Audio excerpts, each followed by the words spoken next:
Un equipo de científicos uruguayos acaba de realizar la primera filogenia de los virus circulantes en el país. Esto muestra qué cepas hay en el país, de dónde ingresaron, cuánto se ha expandido cada una.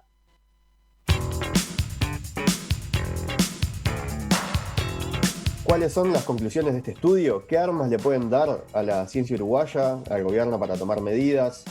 También es esta una oportunidad para retomar el tema del coronavirus, que en la mesa de científicos lo tuvimos ya hace unos cuantos meses. Nunca viene mal hacer una actualización.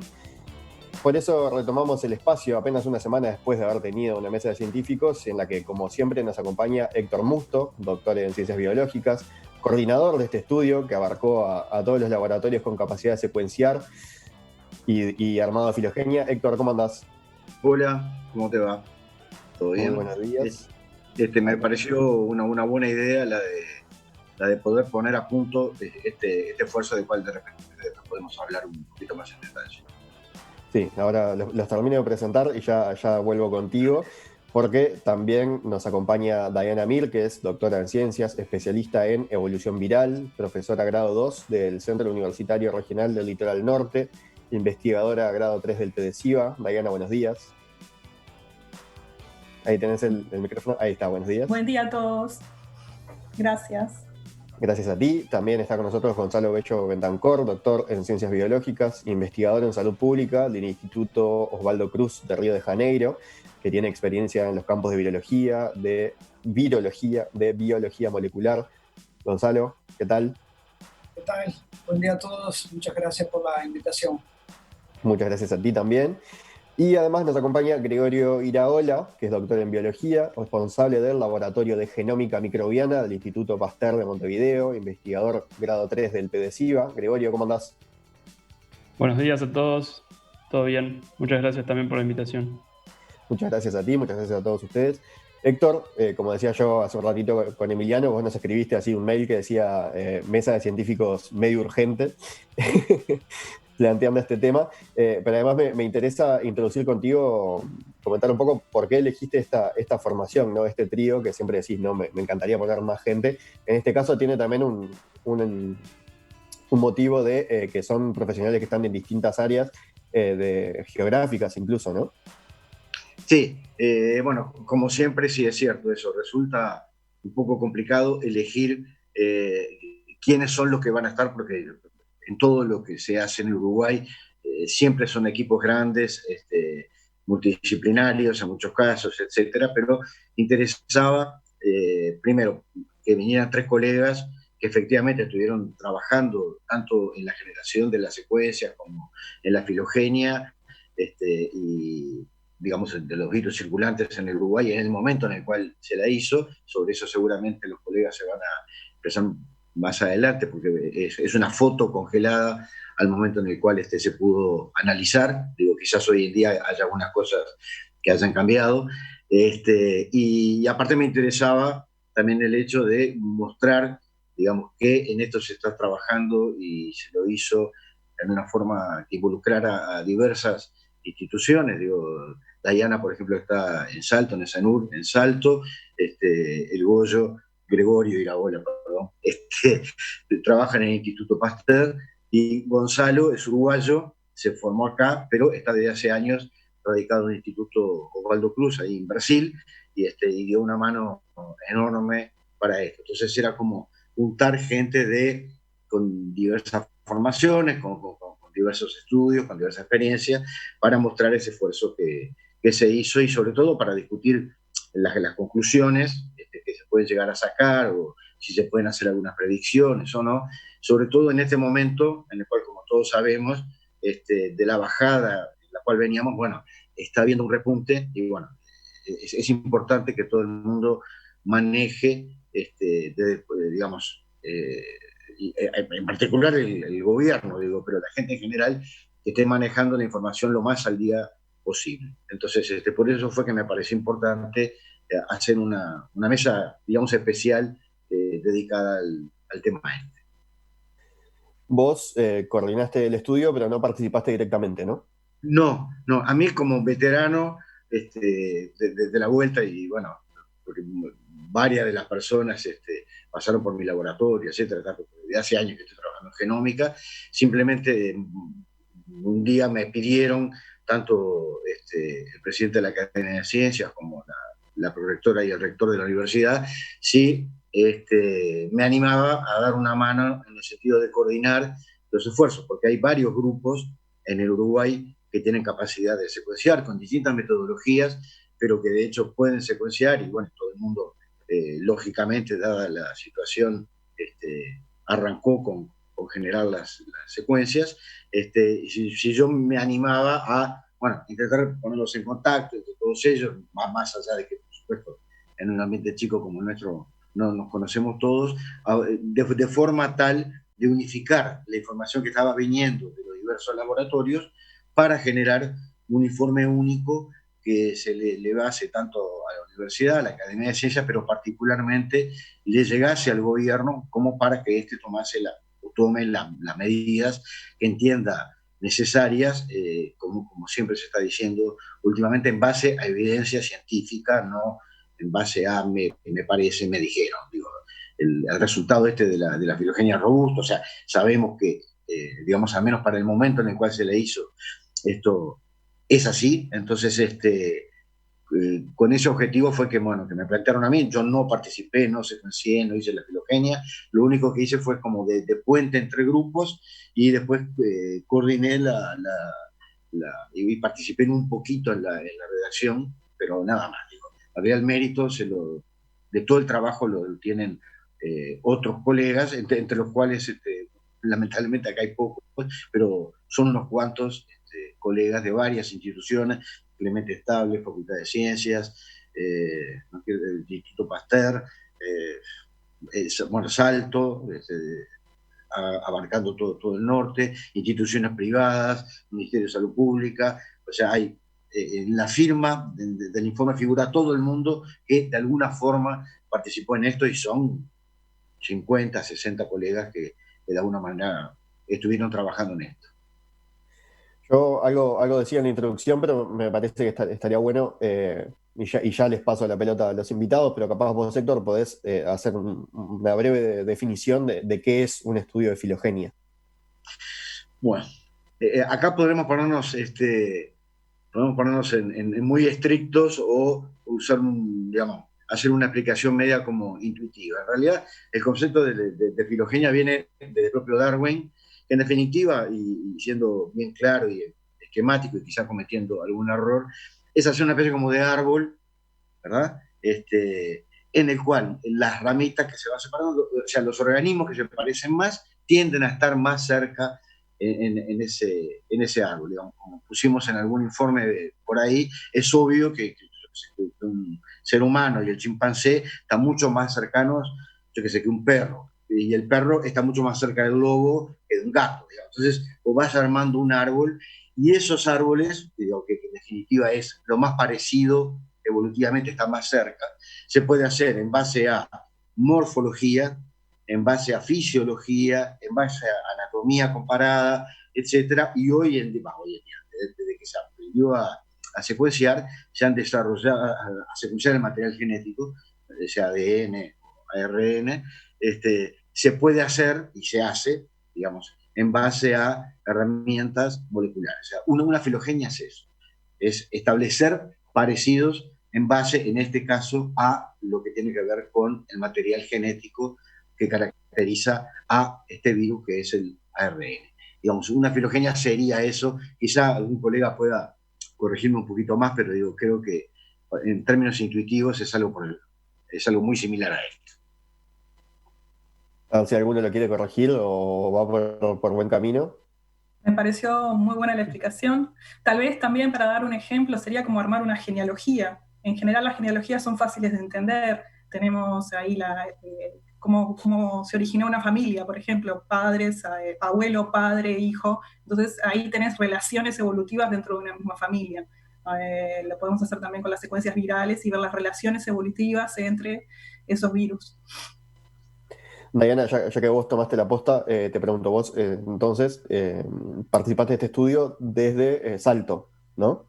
Sí, estoy trabajando en el CENUR Litoral Norte de Salto, de la universidad. Y hay que aclarar que, y acá de nuevo, corríjanme si me equivoco, pero tomando lo que me comentaba Héctor, que laboratorios de todo el país participaron de este estudio, ¿no? Todos los que tenían capacidad para participar. Sí, hay colegas de muchísimos laboratorios, Héctor ya ahí nombró varios, eh, porque bueno, hay muchos laboratorios haciendo diagnóstico y hay varias plataformas de secuenciamiento. Y bueno, y después estamos los que, como yo, no hago diagnóstico ni secuenciamiento, pero hago análisis evolutivos. Entonces, juntando un poco la expertise de diferentes personas, se formó un buen grupo, bastante grande. Sí.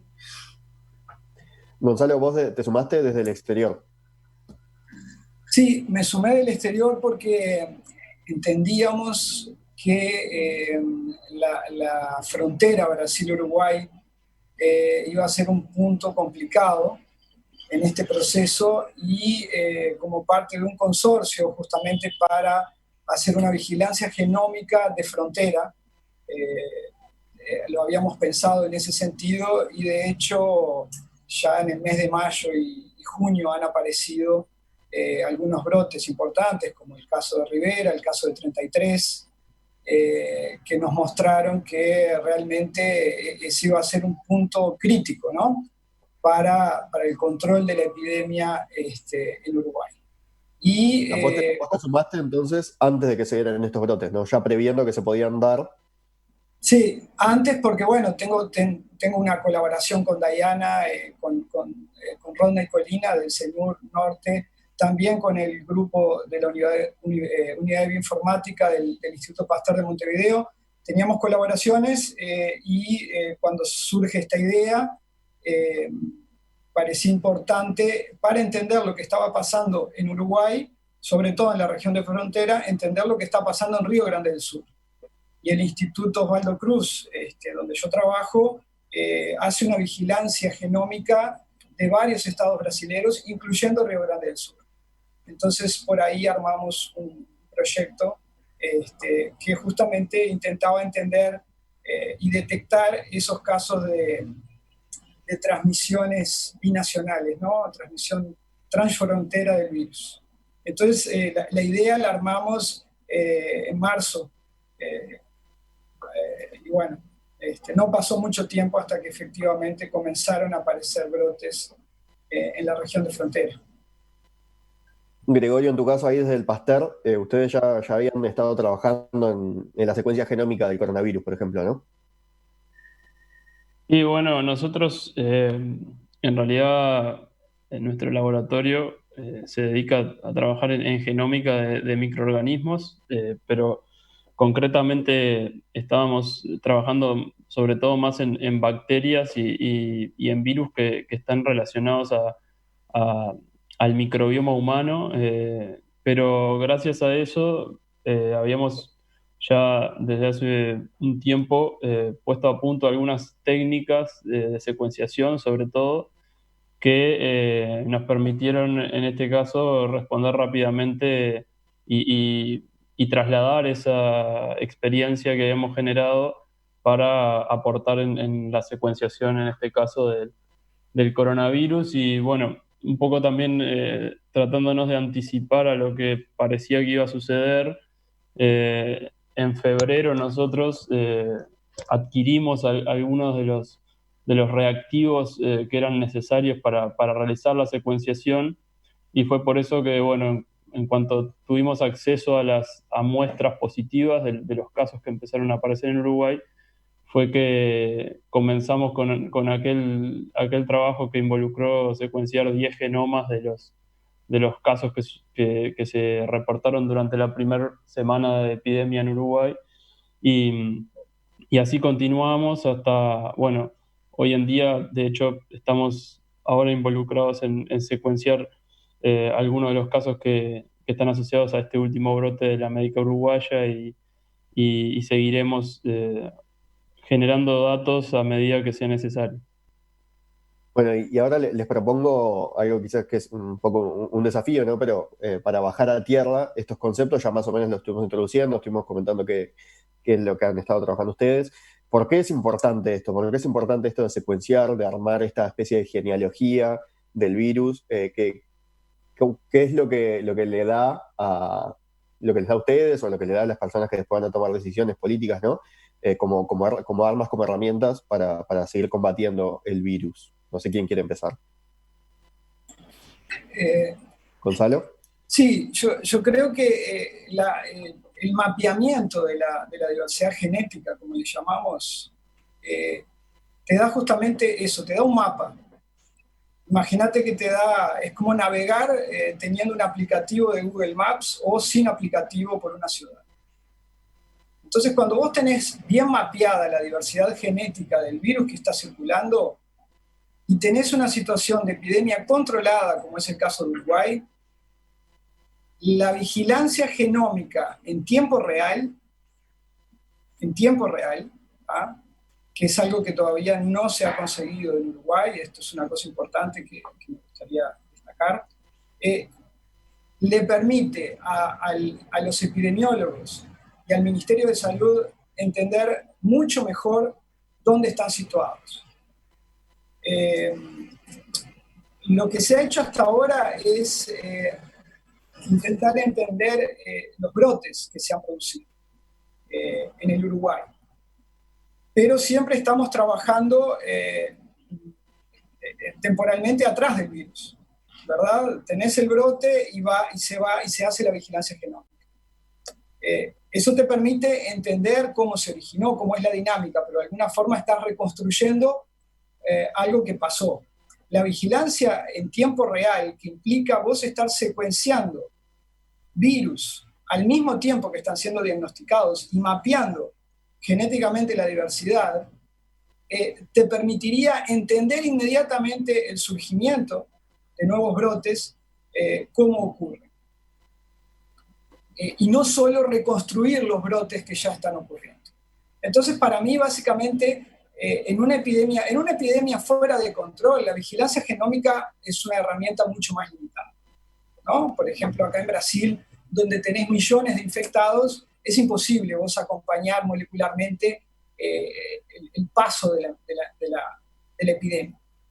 Pero en una situación como la de Uruguay, donde tenés centenas de personas activas, hasta el día de ayer 149 casos activos, es perfectamente posible con la capacidad implantada en Uruguay, con los recursos humanos y con la capacidad tecnológica, que Uruguay sea uno de los primeros países en el mundo a tener un mapeamiento genómico en tiempo real. Esa sería una herramienta de una utilidad mucho mayor a la utilidad importante que ha tenido hasta ahora, pero que es más un estudio de vigilancia retrospectiva, en el sentido de entender los brotes pasados. Yo creo que eso es importante, pero la vigilancia genómica molecular es una herramienta que en el caso de Uruguay tiene un potencial mucho mayor, pero para eso es necesario hacerla en tiempo real, no con tanto, digamos, con tanto delay entre el surgimiento de los casos y el secuenciamiento. La venimos corriendo de atrás, digamos. Exacto, sí. Sí, básicamente sí, y no solo venimos corriendo de atrás, sino que tenemos gaps donde no sabemos qué es lo que pasó. Por ejemplo, en la región metropolitana no hay secuencias, o cuando hicimos el informe país no teníamos secuencias de la diversidad genética que estaba circulando en la región metropolitana en el mes de junio. Entonces, ¿cómo entender el brote de la médica uruguaya que aparece en julio si tú no tenés mapeada la diversidad genética de los casos que aparecieron en junio y julio? Porque Dayana, el virus nunca desapareció, nunca deja de circular. Es claro, utópico pensar que van a conseguir eliminar completamente, erradicar la circulación del virus. Van a tener que convivir con la circulación del virus, que va a generar brotes ocasionales, pero que si el país tiene bien mapeada la diversidad genética, van a conseguir los epidemiólogos enfrentar esos brotes desde una posición mucho más fuerte que lo que lo hacen hoy en día, ¿no? Dayana. No, solo aportar que, por ejemplo, como decía Gonzalo, se hace el seguimiento epidemiológico desde el punto de vista genético. O sea, el secuenciamiento también es una herramienta que aporta a lo que es el rastreo de contactos que se hace más del lado de epidemiología clásica, ¿no? O sea, por un lado tenés un rastreo de contactos y se construyen esas redes de contactos. Pero, por ejemplo, en lo que está ocurriendo ahora, que tenemos diferentes brotes en diferentes instituciones médicas, no se ha podido todavía establecer esa red de contactos a partir desde la epidemiología clásica. ¿Ah? Entonces, es indispensable, por ejemplo, en este momento, capaz que Gregorio ahora puede aportar un poco más que yo, que es el que está trabajando justamente en el brote de la médica, pero en este momento la herramienta que nos va a permitir saber si esos brotes están vinculados entre sí o no, o si cada uno de ellos es diferentes introducciones a nuestro país, va a ser justamente lo que es el análisis de secuencias genéticas. Las redes de contactos epidemiológicas todavía no nos han dado esa respuesta. O sea, el secuenciamiento y el análisis filogenético te permite vislumbrar vínculos epidemiológicos que de otra manera como que pasarían desapercibidos, ¿verdad? Y no solo eso, sino que como también te permite ir haciendo un monitoreo de la diversidad genética, que es importante por varias razones. Primero, por el tema del diagnóstico, porque tenés determinados test diagnósticos y vos tenés que ir monitoreando si ese test es apto para la variabilidad genética que está circulando de SARS-CoV-2 en nuestro país, porque puede ser que en algún momento justo una mutación cae dentro del área en donde es necesario a ver cómo me explico. Hay test que solo funcionan cuando no existen mutaciones en diferentes áreas del genoma. Entonces, tiene que existir un monitoreo de la variabilidad genética para saber que esos tests están funcionando. Y aparte, aunque varias veces hemos repetido que las mutaciones son aleatorias, porque las mutaciones que aparecen en los virus a medida que ocurre su diseminación son aleatorias y en su gran mayoría no generan transformación, o sea, no generan lo que es una mayor transmisibilidad o mayor virulencia. Pueden aparecer mutaciones que sí las generen. Entonces también es importante ese monitoreo desde el punto de vista genético. Todo esto es importante, ¿no? Como cuando vos decías esto de, al entender la secuenciación podemos ver si estos brotes están vinculados entre sí o no. Es importante porque así al entender toda la cadena se puede aislar a todas las personas que hay que aislar para evitar un contagio más masivo, ¿no? Viene, en el fondo esa es la clave. Y podés entender la dinámica, saber si todos estos contactos están vinculados, existe una red de circulación enorme que recién está saltando a la vista. Ahora, pero si estos son derivados de múltiples introducciones a nuestro país que generaron redes de contacto pequeñas, capaz que estamos más a tiempo de controlar esas redes de contacto que se están generando independientemente. O sea, se necesita saber cuál es la dinámica que está de circulación. Y para eso es de súper ayuda lo que es el análisis de secuencias genéticas vinculado también al análisis filogenético, ¿no? Gregorio, vos que ya anticipaba a Diana que estabas trabajando con este brote puntual de la médica uruguaya, entonces estaba de acuerdo en que esto es importante, es súper importante, ¿no? Lograr comprender todo esto. Sí, absolutamente. Bueno, simplemente para complementar un poco los conceptos que comparto totalmente con Gonzalo y con lo que ha dicho Diana también. Justamente, si bien todavía no tenemos resultados del brote de la médica, así que no puedo dar ninguna primicia en este momento sobre qué nos dirán estos análisis genómicos de ese brote en particular. Y volviendo un poco a la analogía que se manejó al principio de la charla de las familias, o sea, que cuando explicábamos qué era una filogenia. El árbol genealógico, ¿no? Exacto, justamente conocer la información genómica nos permite determinar eso, qué brote es hijo de cuál, digamos. Entonces, complementando a lo que Diana decía sobre los vínculos epidemiológicos de los brotes, ahora cuando analicemos los datos genómicos del brote de la médica uruguaya, por ejemplo, vamos a poder determinar si ese brote fue causado por una variante genética similar a la que causó el brote de 33 o similar a la que causó el primer brote asociado al evento social allá por marzo. Entonces, eso es fundamental porque son dos escenarios totalmente distintos, teniendo en cuenta cuál fue el origen de cada uno de esos brotes significativos que ocurrieron en el país, tanto como los otros que conocemos, como el del Vilar de Bo, el de los residenciales y el de Rivera, que han sido los principales. Otro punto importante, complementando lo que ya se dijo, es que secuenciando, y ahí también resaltando lo que decía Gonzalo, de poder secuenciar la mayor cantidad de casos posibles, es el hecho de poder secuenciar justamente los casos en los cuales el vínculo epidemiológico no se conoce. Porque de hecho el análisis de los genomas de esos casos puede determinar el vínculo epidemiológico. Y por ejemplo, un caso que aparece aislado en determinado lugar, secuenciándolo se puede asociar tal vez a un brote conocido previamente y de esa forma identificar cuál fue su origen epidemiológico. Finalmente también el tema de los diagnósticos es muy importante, como también decía Diana, porque justamente conocer cuáles son las variantes genéticas que circulan en el país es fundamental para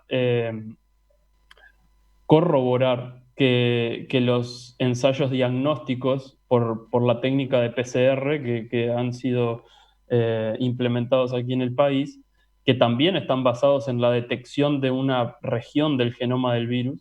Entonces es necesario saber que esa región del genoma que es reconocida por el ensayo de diagnóstico se mantiene incambiada y por tanto es capaz de ser reconocida. Y también, bueno, resaltar en realidad que si bien sí es verdad que hemos realizado hasta el momento un estudio casi retrospectivo, digamos, en algunos casos ha sido más cercano o más acompañado en el tiempo, pero sí ha sido fundamentalmente en respuesta al brote, no anticipándose al brote, como decía Gonzalo. Igualmente Uruguay está en el top 10 de países en el mundo que más casos reportados ha secuenciado. Eh, entonces, si bien estamos lejos de tener una vigilancia que nos permita anticiparnos, sí es verdad que el esfuerzo que se ha hecho a nivel de la comunidad científica para caracterizar genómicamente lo que está sucediendo ha sido muy grande y pone a Uruguay en una posición que se compara a países que tienen muchísimos más recursos y mucho más historia en este sentido. Héctor.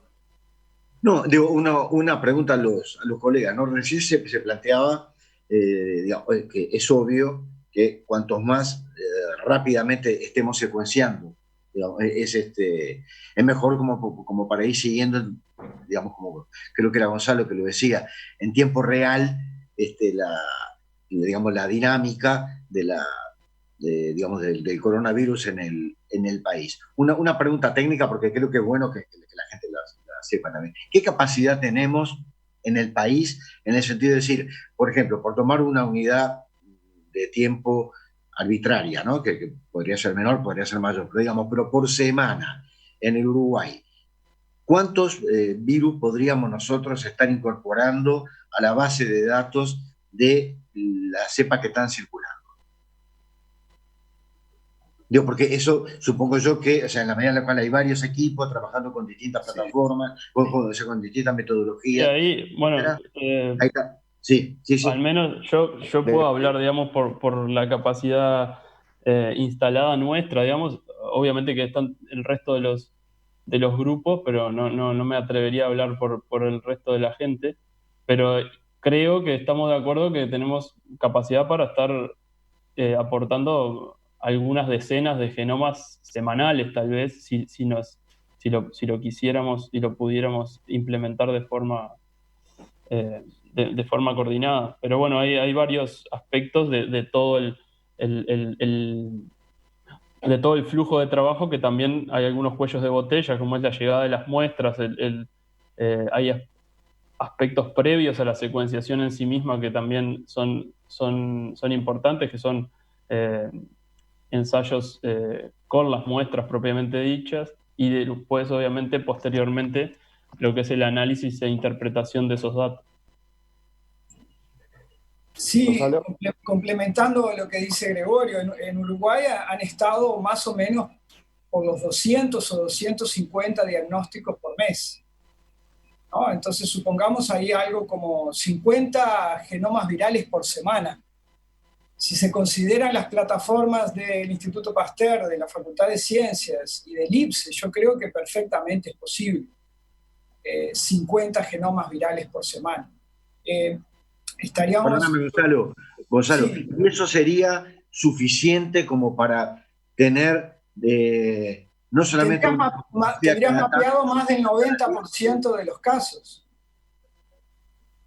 Para complementar eso, por ejemplo, comparando con el país que más genomas ha secuenciado en relación a los casos reportados, que es Islandia, al momento, si hay, por lo menos son números muy recientes, tal vez también Inglaterra está haciendo un trabajo muy grande, pero no sé cómo están ahora los porcentajes, pero Islandia ha sido además se ha manejado como un caso modelo, digamos, por también como Islandia, bueno, es una isla, tiene la población muy pequeña, pero está en torno al 30% de los casos reportados, lo que se ha secuenciado en Islandia, perdón, y eso les ha permitido hacer un rastreo muy preciso de la epidemia.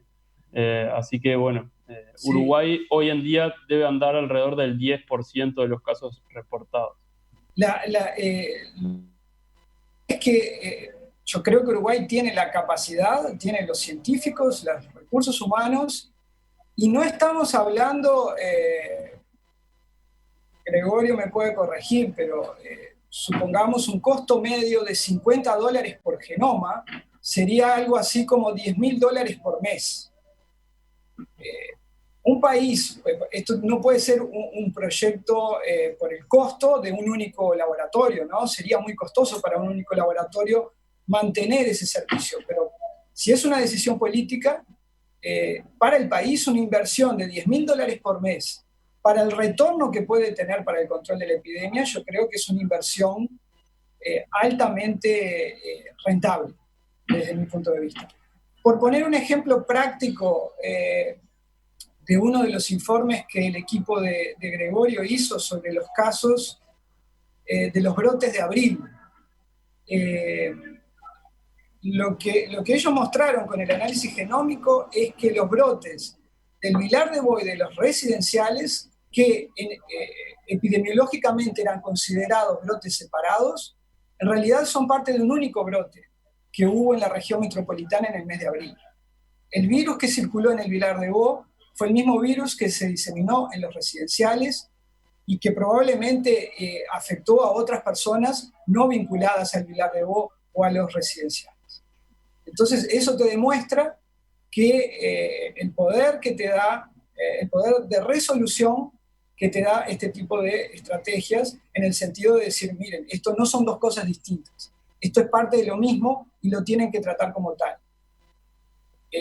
Lo ideal es que eso se pudiera estar haciendo, como lo dije, en tiempos más, más rápidos, para conseguir que esa respuesta tenga un impacto más directo en las decisiones epidemiológicas, ¿no? Sin dejar de reconocer el enorme esfuerzo que han hecho todos los grupos, y como dijo Gregorio, tener 10% de la población de casos diagnosticados secuenciadas, pocos países en el mundo lo tienen, ¿no? Pero creo que Uruguay está en condiciones de ir un paso más en ese proceso. Por eso que quería transmitirles como este incentivo, ¿no? Porque creo que lo pueden hacer perfectamente. Les propongo hacer una breve tanda y a la vuelta podemos comentar un poco los resultados de este estudio, que hasta ahora hemos dado, creo que un pantallazo más macro, no hemos comentado los resultados. A la vuelta vamos por ese lado.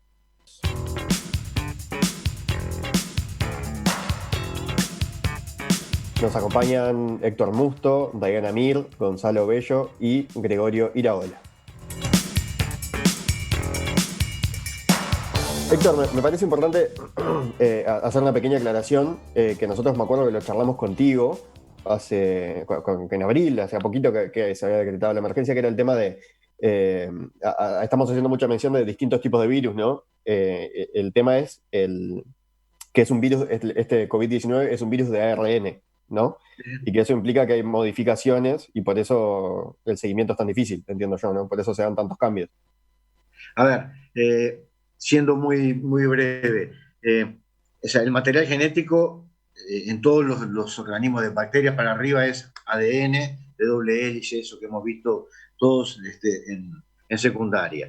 Hay virus que también son ADN, o sea, cuyo material genético es el ADN. En el caso de este virus en particular, como de otros, el material genético es el ARN y la enzima, digamos, que lo va replicando para, digamos, irse transmitiendo generación tras generación. El material genético tiene una tasa de errores altísima respecto a lo que es el sistema enzimático que replica al ADN. Estamos hablando de una tasa muy alta, lo cual vuelve mucho más mutable, o sea, la cantidad de mutaciones que vas a encontrar generación tras generación del virus es muchísimo más alta en un virus ARN que, digamos, en un virus ADN o en procariotas, eucariotas, etc. Entonces, digo, cambia mucho más rápido en el tiempo precisamente porque no tiene, digamos, el sistema que replica al ARN no va corrigiendo los errores, porque siempre hay errores, siempre. En nosotros también, digamos, en nuestro material genético también. Pero hay todo un sistema asociado a ir para esta base que incorporé está mal, la saco y pongo la correcta. Bueno, en el caso de la que se llama ARN polimerasa, ARN dependiente, no tiene ese sistema de corregir errores, de editar lo que hizo. Entonces, si se equivocó, sigue nomás. Entonces, la tasa es mucho más alta y por eso es que la variabilidad es mucho mayor en los virus ARN que en cualquier otra entidad biológica. Bien, y pasamos no sé si era más o menos lo que preguntaba. Sí. Pero pasamos a comentar los resultados de este estudio de filogenia, que ya hemos comentado distintas cosas del estudio, de qué es este estudio, de por qué es importante hacer este tipo de estudios, ¿no? Pero, y vos, Héctor, al principio también decías como quizás esto era una foto que ahora está un poco cambiada, pero esa foto, ¿qué resultados arrojó? ¿Qué cepas del virus circulan en Uruguay? ¿Por dónde entraron? ¿Podemos comentar un poco eso? ¿Qué les parece? No sé quién quiere arrancar. Diana, que haces mucho que sí con la cabeza, capaz que vos. No, me parece que no hago más con la cabeza.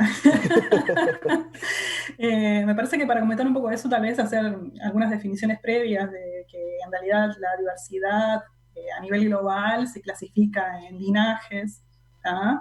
Y que básicamente se clasifica toda la diversidad en dos linajes basales, a los que llamamos A y B, ¿ah? Que se originaron en Wuhan y que actualmente circulan alrededor de todo el mundo. ¿Ah? Pero aparte de esa clasificación basal, a medida que comenzaron a diseminar el linaje A y B de SARS-CoV-2, se van acumulando más mutaciones y se van definiendo lo que son sublinajes, ¿tá? Originados a partir de cada uno de los linajes basales. Entonces ahí empieza toda una complejidad de clasificación, y estos sublinajes se vienen a denominar con una clasificación alfanumérica, entonces serían A1, A2, B1, B2, y lo que importa de cada uno de estos sublinajes es que tienen como una distribución geográfica específica, en general. Entonces, se puede saber, por ejemplo, que A y B sí se originaron, obvio, toda la diversidad se originó, el origen fue en Wuhan y diseminó alrededor del mundo, pero, por ejemplo, el linaje B1 es de origen europeo, por ejemplo. ¿Ah? Entonces, a partir de ahí sí podemos empezar a hablar un poquito de qué fue lo que sabemos hasta ahora a partir del informe que hicimos interinstitucional, qué es lo que entró a Uruguay, si es todo perteneciente al mismo linaje, si son diferentes o no. Y en principio, yo voy a dar el titular y después dejo a mis colegas, es que lo que vimos juntando todas las secuencias virales y haciendo el análisis filogenético conjunto de todo lo que se ha secuenciado en Uruguay, es que el SARS-CoV-2 entró más de 20 veces. Hay más de 20 introducciones. Te estoy hablando de la foto de ese informe que creo que fue el 10 de julio, ¿no? Entonces, cuidado, pero hasta ese momento se detectaban más de 20 introducciones en el país, y imagínate que esas fueron las que detectamos a nivel genético, ¿no? O sea, fueron al menos 20 introducciones. No te podemos decir si son más, que seguramente, pero no se sabe. Entonces, al menos 20 introducciones de SARS-CoV-2 en el país, y que corresponden a diferentes linajes de estos que yo te contaba. Entonces, hay algunos linajes que se distribuyen principalmente en los brotes de Rivera y 33, y otros más bien en Montevideo. Ahí hay diferentes linajes circulando en diferentes lugares.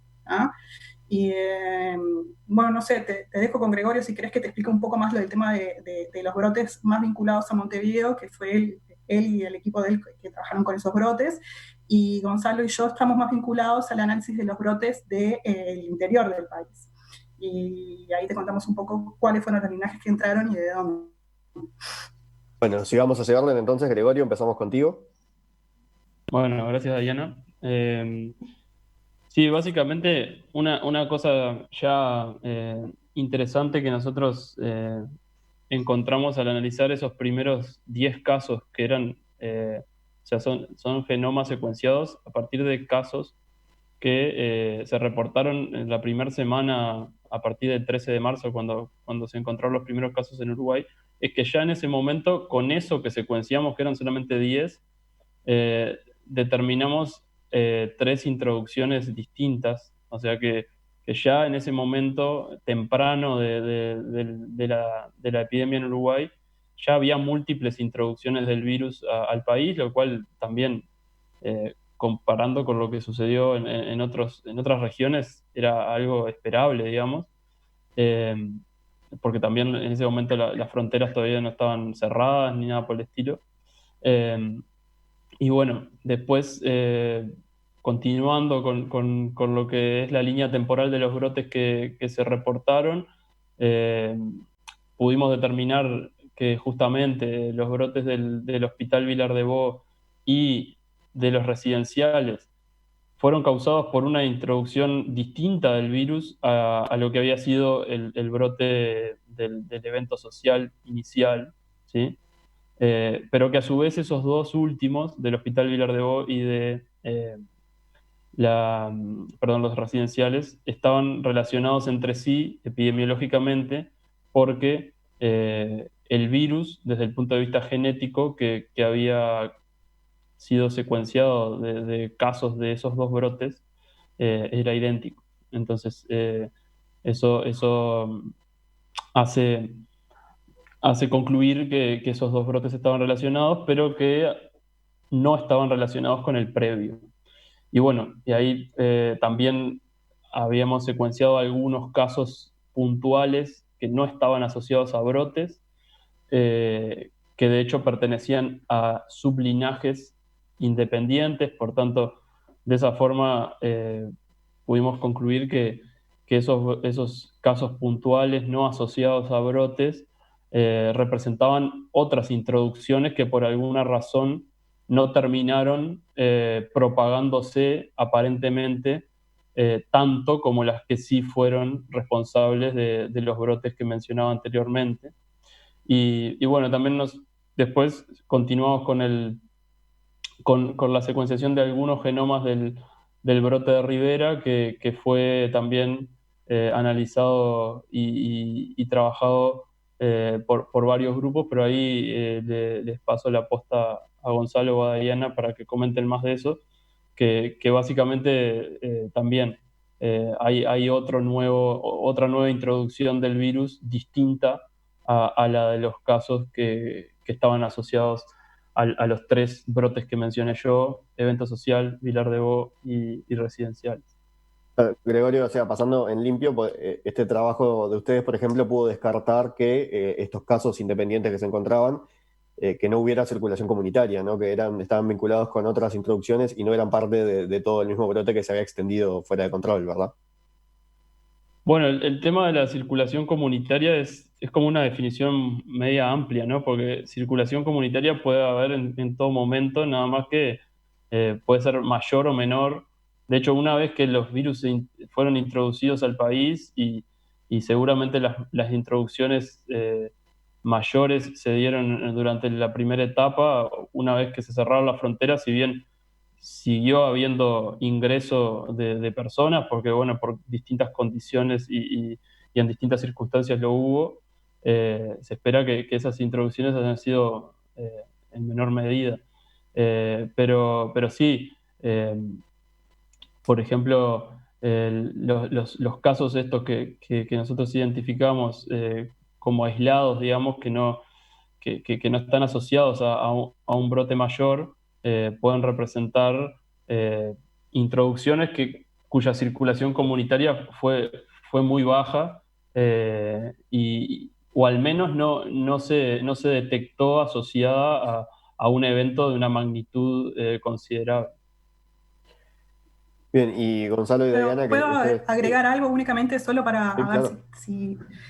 nada, que todos estos más de 20 introducciones que detectamos, eh, lo que sí, tú hablabas de circulación comunitaria, las que detectamos que habían originado redes de transmisión comunitarias fueron, en ese momento, eran 4.